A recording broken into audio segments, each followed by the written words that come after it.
Welcome to China-log. I'm Sandra Tay. Today we're talking about China 20 years in retrospect. In 1991, China was accepted into the World Trade Organization after 15 years of negotiations.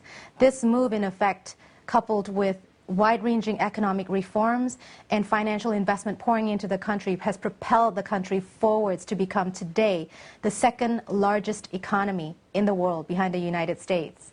However, today we're going to talk about the social aspect of how life used to be and how much it has changed in just a matter of less than 20 years. The people, the tradition, the culture. Please welcome with me in the studio today, Bobby Ong and Hilda Louie. Bobby Ong is currently the Vice President of Sales and Marketing of the China region in Kempinski Hotel. And Hilda Louie comes to us from the Director of Marketing and Communications of the Westin Hotel.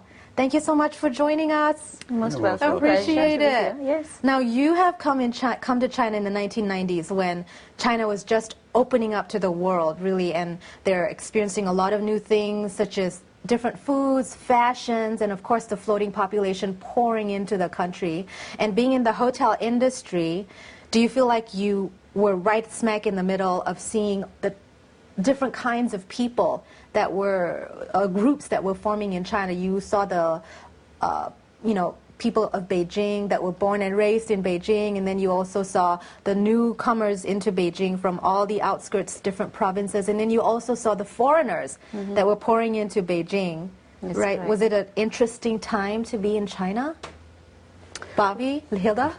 Well, I guess, yes, it was very interesting because I could see that there are just two different types of lifestyles happening in the same city. The expatriates and the local Chinese. Right. And it's very evidently that the locals are sort of like not really integrating into the expatriate lifestyle.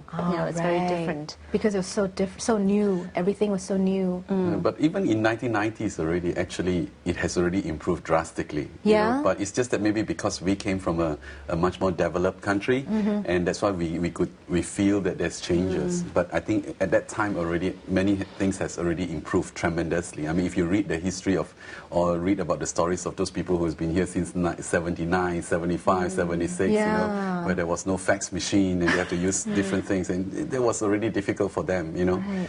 Well, I mean, I came in 1994, and Malaysia opened to allow the Malaysians to come in to China in 1990, and being an incentive planner, I had to come and discover China. So I started all the way from Guangzhou, all the way to Guilin, to Xi'an. Oh my gosh, so you have been to different parts of the country. Correct. Was it very different, vastly different? Oh yes, vastly different. At that time, it was still gloomy, and and all those. So, and it was 1990. Wait, right? what do you mean gloomy? Gloomy. I mean, I feel that I've never seen sunshine. Maybe because the timing is right, but that's from memory. It's from memory. Wait, do you mean like the weather or pollution, or are we talking about like there's virtually nothing in the country but I like feel it's very farmlands? hazy. Hazy, and not only that, Really? I